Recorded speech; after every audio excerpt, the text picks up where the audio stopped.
किसका है ये तुमको इंतजार मैं हूं ना। So finally the wait is over. Now your 3 days planner is with me. ये आपका पूरा का पूरा 3 दिन का प्लानर है जो आपने एकदम नेक्स्ट लेवल तरीके से कवर करके चलना है। तो फटाफट स्टार्ट करते हैं सर विदाउट मच अडू। यहां मैं आपको जो प्लानर शेयर कर रहा हूं this is also available on our Telegram channel clear CA with Shubham Keswani. Also मैं आपको एक बात बता दूं, पूरा का पूरा प्लानर हम एंड टू एंड डिस्कस करेंगे, तो पूरी वीडियो को एंड तक देखिएगा। मेक श्योर आप अपनी अटेंडेंस जरूर लगा दे वीडियो को एक प्यार भरा लाइक देके। तो स्टार्ट करते हैं सर।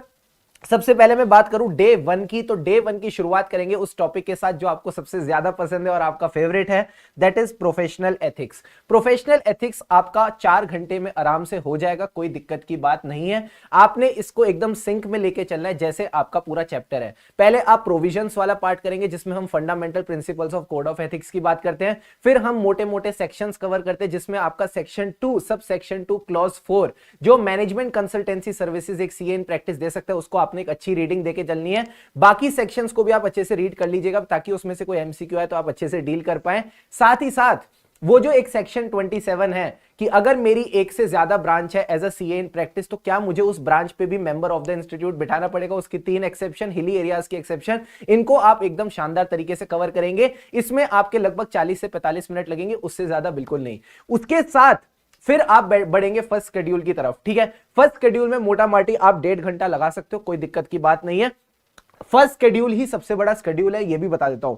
फर्स्ट शेड्यूल का पार्ट 1 ही सबसे ज्यादा बड़ा है, तो कई बार बच्चे ना डीमोटिवेट हो जाते हैं एंड तक आते आते। वो कहते हैं सर पार्ट 1 में इतनी देर लग गई तो प्रोफेशनल एथिक्स पूरा कैसे कवर होगा। पर मैं आपको बता दूं, एक बार आपने वो पार्ट 1 कवर कर लिया उसके बाद तो बहुत छोटू सा प्यारा सा प्रोफेशनल एथिक्स बचता है, उसके बाद कुछ बचता ही नहीं है। तो फिर आपका पार्ट 1 जैसे ही कवर हो जाएगा, फर्स्ट शेड्यूल मोटा मोटी वहीं खत्म हो जाता है। Then starts your second schedule. Second schedule को करने में आधे घंटे से ज्यादा बिल्कुल नहीं लगने वाला, 2-2 लाइन के मोटा माटी क्लॉज है। And then comes your council general guideline जो कि आधे घंटे में वैसे ही हो जाएगी। तो मोटा माटी आपका जो प्रोफेशनल एथिक्स है 4 घंटे से ज्यादा नहीं लगने चाहिए। क्या आपको क्वेश्चंस भी करने हैं? हाँ आपको क्वेश्चंस करने हैं, बट मुझे नहीं लगता आपने 8 से 10 से ज्यादा शॉर्ट लिस्टेड क्वेश्चंस रखे होंगे। ऐसे क्वेश्चंस जिनको आपने पहले प्रैक्टिस किया और जहां आपको दिक्कत आई सिर्फ उन्हीं क्वेश्चंस को करना, बाकी I feel the notes are more than enough. कई बार बच्चे बोलते हैं सर प्रोफेशनल एथिक्स का पूरा पूरा रट्टा लगाने की नीड है क्या? नहीं, आपका मेन फोकस होना चाहिए, आपको क्लॉज एंड टू एंड आना चाहिए। और उसके साथ जो मक्खन वाली लाइन होती है, सर मक्खन वाली लाइन मतलब जैसे क्लॉज 1 पार्ट 1 फर्स्ट शेड्यूल की बात करूं,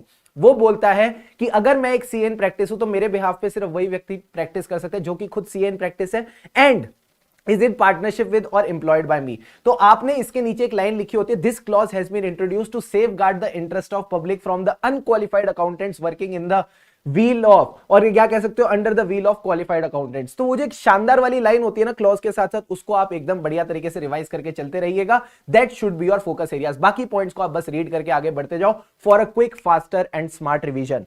प्रोफेशनल एथिक्स की बात यहां पे हो जाती है। 4 घंटे में आपके 14 नंबर तो इकट्ठे हो भी गए। फिर आते हैं sir peer review quality review. Peer review quality review के लिए मैं आपको एक बहुत बढ़िया गुड न्यूज दे रहा हूं।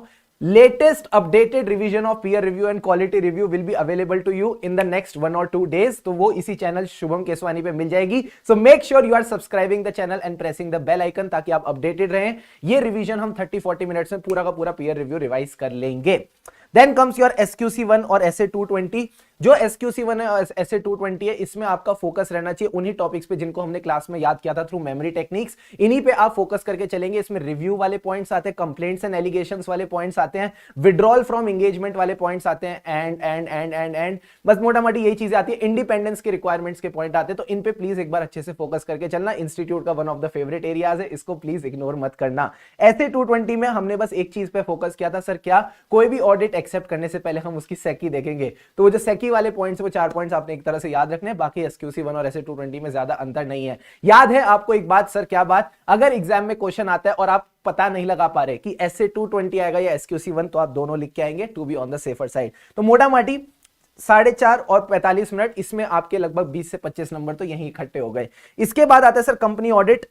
अगेन कंपनी ऑडिट में आपका एक ही फोकस होगा। आप देखो सबसे पहले चैप्टर और स्टार्टिंग में ही चैप्टर के सारे सेक्शंस रिवाइज कर लो। जैसे 139 में आएगा, 140 में जाएगा, 141 में एलिजिबल होगा, तभी 142 की रेम्युनरेशन कमाएगा। इस तरह से आप सारे सेक्शन एक साथ रिवाइज करते जाना। मैं एक बात बोल दूं आपको, इस टाइम पे आपने चीजें रट्टा नहीं लगानी, आपको चीजें ऑलरेडी याद है, आपने 1 से 2 रिविजन कर रखी है, आपने क्लास अच्छे से देख रखी है। अब आपका पूरा का पूरा फोकस होना चाहिए ऑन रिकॉलिंग द थिंग्स। अब आप अपने ब्रेन को बोलो तुझे सब आता है, ठीक है। 5 में से 3 चीजें याद आएंगी, 4 चीजें याद आएंगी, जो 1-2 चीजें याद नहीं आती उनको वापस देखो, रिकॉल करो और आगे बढ़ते जाओ। रुकना नहीं है, थमना नहीं है, थकना नहीं है, बस हमको वो कहता है ना, एक वीडियो आती है ना, दुन दुन दुन दुन दुन, तो दुन दुन दुन दुन दुन करके आगे बढ़ते जाना है, बिल्कुल भी घबराने की जरूरत नहीं है। देन कम्स कारो 2020 कंपनी ऑडिट के। मुझे जितना विश्वास है आप सेक्शंस अच्छे से रिवाइज कर लेंगे, जितनी लिमिट्स है, पेनल्टीज है, सबकी हमने कुछ ना कुछ टेक्निक बना के याद कर ही रखा है, तो प्लीज उसको करिएगा। जैसे ADT 3 मैं हो गया फ्री, 3 फॉर 30 डेज में ऑडिटर रेजिग्नेशन फाइल करेगा with the ROC with the company. तो ये जो बेसिक बातें बस आपने रिवाइज करते जानी है, बस अपने दिल को बोलना है ऑल इज वेल, मैं सब कर लूंगा, मैं सब कर लूंगी, जो भी आप हैं, ठीक है। देन कम्स कारो 2020। कारो 2020 में अगेन सारे क्लॉजेस आपको ऑलरेडी रटे हुए हैं, ऑलरेडी आपने अच्छे से याद कर रखे हैं। All you need to do is quickly revise. आप समरी जो दे रखी है उसको आखिरी में देख के फटाफट रिवाइज करके चल सकते हैं। इसके लिए भी मैंने आपको 1 घंटा दिया करने को, तो आप 30-40 मिनट्स में भी कर सकते हैं, but still I am giving you 1 hour, ताकि आपको एग्जाम टाइम में दिक्कत ना आए। देन कम सेबी LODR, इसके लिए मैंने आपको 1.5 घंटा दिया है। अगेन सेबी LODR में मेरी आपसे एक ही रिक्वेस्ट है, ये टॉपिक आपका लॉ में भी है, यहां पे भी है, दोनों जगह है, तो इसको अच्छे से करके चलिएगा। अगेन नोट्स में से करना, फटाफट होता चला जाएगा। Then comes audit of CFS, ऐसे 600, ये दोनों आप साथ साथ करके चल सकते हो। ऑडिट ऑफ CFS में कुछ नहीं है, 4 से 5 पॉइंट्स हैं, जिसमें हम 4-4, 5-5 पॉइंट याद करते हैं यूजिंग द सेम टेक्निक्स, आपने उनको याद रखना है, ठीक है। साथ ही साथ इसका जो रिपोर्टिंग वाला पार्ट है, that has been long overdue by ICAI, तो उसको प्लीज एक बार अच्छे से कर लेना कि और जो पेरेंट ऑडिटर है, सब्सिडरी ऑडिटर है, सेम है, दोनों अलग है। सब्सिडरी का गैप और क्या बोलते हैं, पेरेंट का गैप अलग है, ठीक है। फिर कई बार होता है कि सब्सिडरी की जो रिपोर्ट है वो मॉडिफाइड है, तो ये सारी चीजें जो होती है अलग अलग, ये आपने बेसिकली सारे चारों केसेस कवर करके चलने, one of the most important things from exam point of view. साथ ही साथ ऐसे 600 के 2 क्वेश्चंस हैं आपके क्वेश्चन बैंक में, एटलीस्ट उनको अच्छे से कवर कर लीजिएगा। देन कम्स ऐसे 700 की सीरीज, यहां आपका डे 1 लगभग एंड होने आ गया है, आप तो लगभग थक चुके होंगे, and this is the lightest series of all. ऐसे 700 में कुछ नहीं है, आपने बस ऑडिट रिपोर्ट के एलिमेंट्स को एक बार रिवाइज करना है। उसमें 2 एलिमेंट्स है जिसमें हम 3-4 पॉइंट्स याद रखते हैं, दैट इज सबसे पहले तो ऑडिट ओपिनियन, उसके साथ 5 बातें, और दूसरा वाला जो पॉइंट हम याद रखते हैं बेसिस और ओपिनियन, उसमें 5 बातें, वही 5-5 बातें करके आपने उसको ढंग से रिवाइज करना है। लिंकिंग आपको मैंने समझा रखी है क्लास में, वैसे आप कर लीजिएगा, ठीक है। आ गई बात समझ? Yes sir. साथ ही साथ इसका एक इंपॉर्टेंट क्वेश्चन है स्टैंडर्ड ऑन ऑडिटिंग और इंटरनेशनल स्टैंडर्ड ऑन ऑडिटिंग, दोनों को साथ में अगर लाना है तो कब ला सकते हैं? मैंने कहा जब दोनों के बीच में कोई कॉन्फ्लिक्ट ना हो, तो वो वाला पॉइंट भी एक बार अच्छे से रिवाइज करके चलिएगा। That's all that you need to do. 700 थोड़ा इंपॉर्टेंट हो जाता है क्योंकि इसका क्वेश्चन ICAI ने RTP में भी देख रखा है।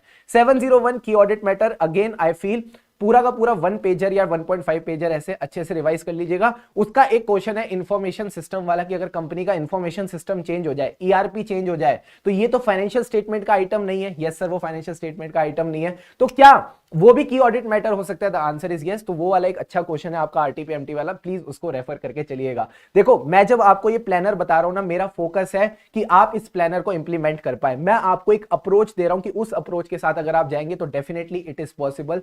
दैट्स वाई मैं थोड़ा सा ना डिटेल में जा रहा हूं कि कहां कहां किन किन चीजों पे आपको स्पेशली फोकस करके चलना है। तो नोट्स तो रिवाइज करेंगे, क्वेश्चंस भी बता रहा हूं कि कोई कोई ऐसी ऐसी चीजें जो नोट्स में थोड़ी सी हटके हैं, तो उन पे प्लीज अच्छे से फोकस करके चलिएगा। जैसे कैम कहां आएगा? गोइंग कंसर्न पैरा के बाद, बट EOM और कैम के बीच में ऑडिटर की जजमेंट होती है। तो ये जो 1-2 क्वेश्चन है, आई होप आपने क्वेश्चन बैंक प्रैक्टिस किया तो आपको ये बातें पता रहेंगी, ठीक है। साथ ही साथ ऐसे 705 में कुछ नहीं है, आपका जल्दी फटाफट हो जाएगा। 706 भी इजी है, दोनों 1-1, 2-2 पेज के एसेज हैं। देन कम्स ऐसे 710, उसका एक ही क्वेश्चन है, पिछली बार की गलती थी तो क्या इस बार सुधारी या नहीं, तो ऑडिटर कैसे रिपोर्टिंग करेगा वो आपने फोकस करना है, प्लस 710 के प्रोसीजर। देन 720 में अगेन एक ही क्वेश्चन है जो ICAI का वन ऑफ द फेवरेट्स है, वो कहता है अदर इन्फॉर्मेशन रीड करनी है या छोड़नी है, तो ऑब्वियसली बात है रीड करनी है, दोनों में मटीरियल इनकंसिस्टेंसी मिलती है, तो क्या करेगा ऑडिटर, वो भी आप अच्छे से करके चलेंगे। इसमें मैंने आपको एक टॉपिक इंपॉर्टेंट मार्क कराया था सर, क्या कि एक ऑडिटर के क्या ऑडिट प्रोसीजर होते हैं 720 में। तो सबसे पहले तो आप बोलते हो ऑडिटर की कोई रिस्पांसिबिलिटी नहीं है, मैनेजमेंट से वो पूछेगा कि उसने अदर इंफॉर्मेशन कैसे बनाई, ठीक है। ऑडिटर का कोई रिस्पांसिबिलिटी नहीं है, ऑडिटर का काम है बस रीड करना। अगर हां दोनों में मटेरियल इनकंसिस्टेंसी मिलती है तो फिर ऑडिटर मैनेजमेंट से करेगा रिक्वेस्ट कि उसको ठीक किया जाए। बट अगर मैनेजमेंट अदर इन्फॉर्मेशन को ठीक नहीं करती तो फिर वो अपनी ऑडिट रिपोर्ट में मेंशन करता है कि अदर इन्फॉर्मेशन में मटेरियल मिसस्टेटमेंट है। आई होप आपको ये सारी बातें याद है, नहीं है तो प्लीज इस टॉपिक को करके जाना। आई फील 720 का one of the important topics है। तो यहां आपका डे 1 खत्म हो जाएगा, लगभग हमने 9 मिनट में ही खत्म कर दिया डे 1। बट हाँ, मैं आपको एक माइंड में ना मैपिंग दे रहा हूं कि इस तरह से आपने करके चलना है। Right sir. अब आते हैं सर डे 2। मैं आपको चलो एक मोटिवेशन भी देता हूं। डे 1 के अंदर ही लगभग आपने 40 से 50 नंबर इकट्ठे कर लिए। सिर्फ डे 1 की बात कर रहा हूं, यहीं पे आपने लगभग 40 से 50 नंबर इकट्ठे कर लिए हैं। अब आता है सर डे 2। डे 2 में आप स्टार्ट करेंगे पीएसयू ऑडिट के साथ। सिंपल सी बात है, कमिटीज, रोल ऑफ सीएनएजी, फिर उसका वो जो आ जाता है performance audit, and then performance audit के बाद अगेन हमारा सीएनएजी का रोल आ जाता है इन द कंपनी ऑडिट। यही 4-5 टॉपिक्स हैं। इनको करने के लिए आपके पास 2 आवर्स हैं, एकदम पूरी शिद्दत से करके चलिएगा। Then comes NBFC audit. इसमें तो अमेंडमेंट भी है, तो इस बार की जो अमेंडमेंट है प्लीज उसको अच्छे से कवर करना। NBFC audit becomes important for exam point of view. Plus इसका जो एक्सेप्शन रिपोर्टिंग पार्ट है that is also one of the favourite parts of ICAI. Then तो ऑडिट रिपोर्ट में आपको पता ही है वो सारी बातें, कैपिटल एडिक्वेसी रेशियो देखते हैं, प्रूडेंशियल नॉर्म्स देखते हैं। You already know division 2 versus division 3। That's all about NBFC audit. ये सारे टॉपिक्स कवर करने के लिए भी आपके पास 1 घंटा है। देन आज कम्स बैंक ऑडिट। 3 घंटे में आपको इसके लिए दे रहा हूं। बैंक ऑडिट को पूरी शिद्दत से कवर कर लीजिएगा। यूट्यूब पे रिवीजन वीडियो भी है, तो आप उसके थ्रू भी एक लेवल पे इसको करके चल सकते हैं। देन योर इंश्योरेंस ऑडिट, 1.5 घंटे का इंश्योरेंस ऑडिट रहेगा। अगेन आप इंश्योरेंस ऑडिट कवर करेंगे। देन इंटरनल ऑडिट रिपोर्ट आएगा, उसके साथ ऐसे 610। फिर आता है मैनेजमेंट ऑडिट, ऑपरेशनल ऑडिट। मैं आपको बोल रहा हूं ये जो सारे टॉपिक्स हैं इन पे ज्यादा दिमाग मत लगाने बैठना, ठीक है। इन टॉपिक्स में all you need to do is just revise the memory techniques which have been taught in class. फटाफट देखते जाओ, आगे बढ़ते जाओ, प्रभु के गुण गाते जाओ, आगे बढ़ते जाओ। कई जगह हो सकता है आपको टॉपिक देखो और आपको लगे यार मेमोरी टेक्निक याद नहीं आ रही, तो चुपचाप देखो, सामने रिवाइज करो और रिकॉल करो और आगे बढ़ो। इस तरह से आपने चलते जाना है। मैं बोल रहा हूं इट इज पॉसिबल।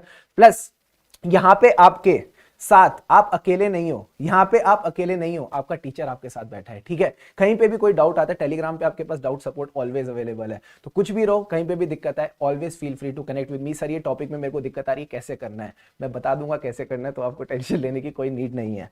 फिर आता है सर हमारे पास डे नंबर 3।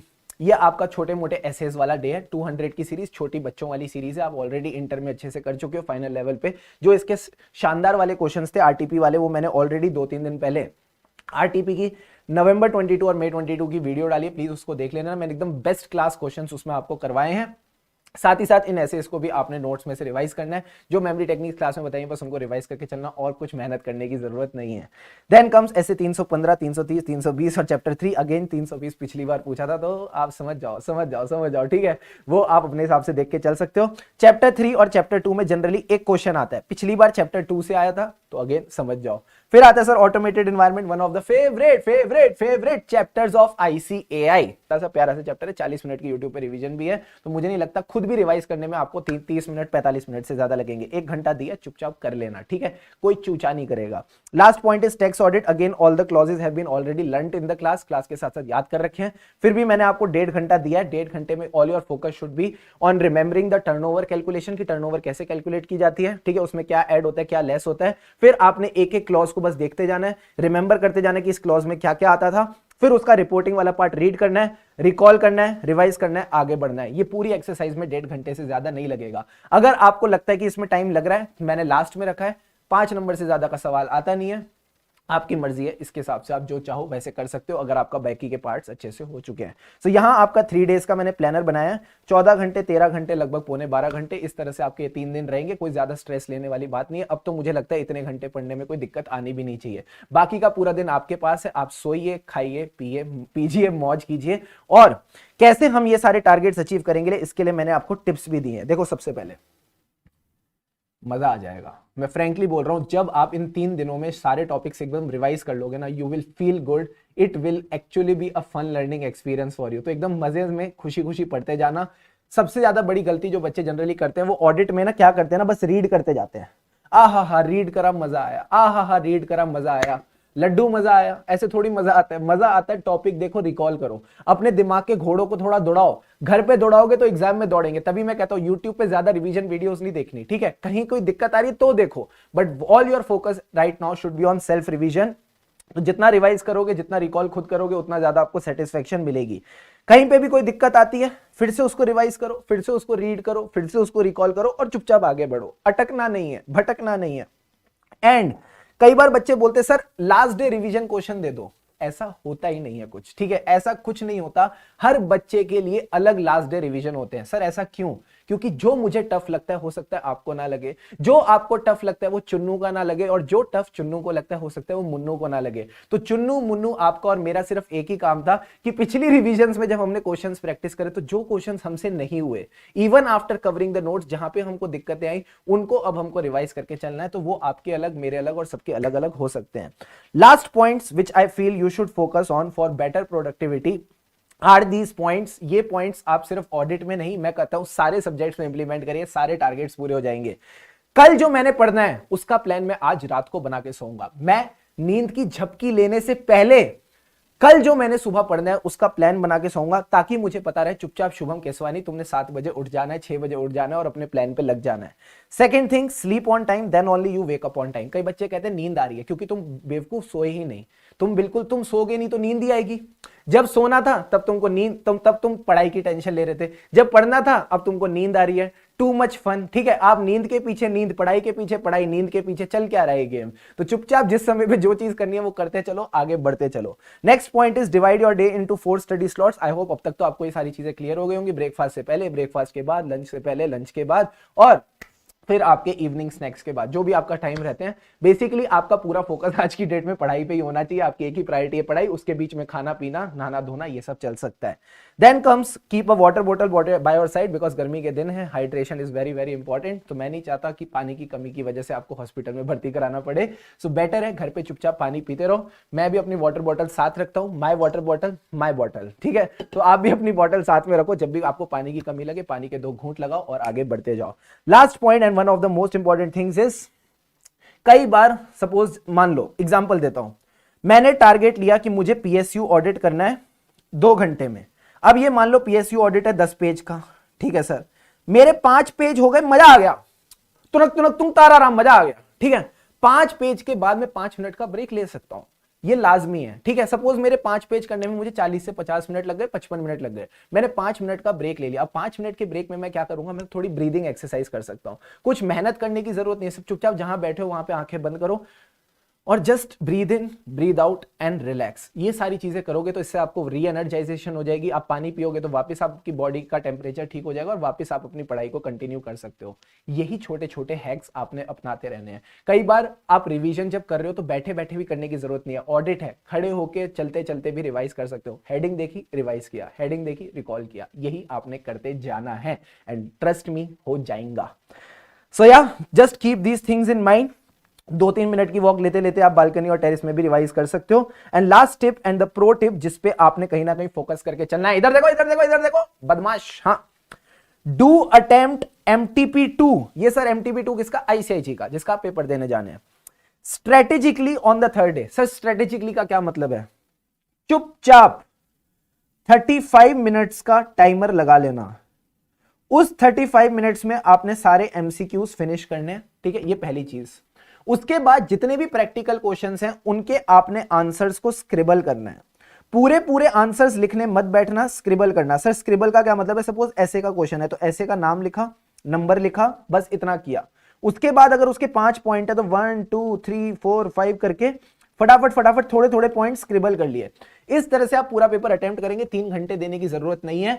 ये आपकी पूरी एक्सरसाइज लगभग 1 से 1.5 घंटे में हो जाएगी। All you need to make sure is, क्या आपको पॉइंट्स रिकॉल हो रहे हैं, क्या आपको पॉइंट्स रिकलेक्ट हो रहे हैं, एंड ट्रस्ट मी, हो जाएंगे। अगर आपने ये 3 दिन पूरी शिद्दत से मेहनत करी, 3 दिन पूरी चीज रिवाइज करी, देखो ना यार, MCQs में तो इजीली आप 24+ ले आओगे, क्योंकि आपने सारी चीजें रीड कर रखी है, तो वो दिख ही जाएगा सामने आंसर। उसके बाद 16 नंबर ही तो चाहिए पास होने के लिए, 40 पे इंसान पास हो जाता है।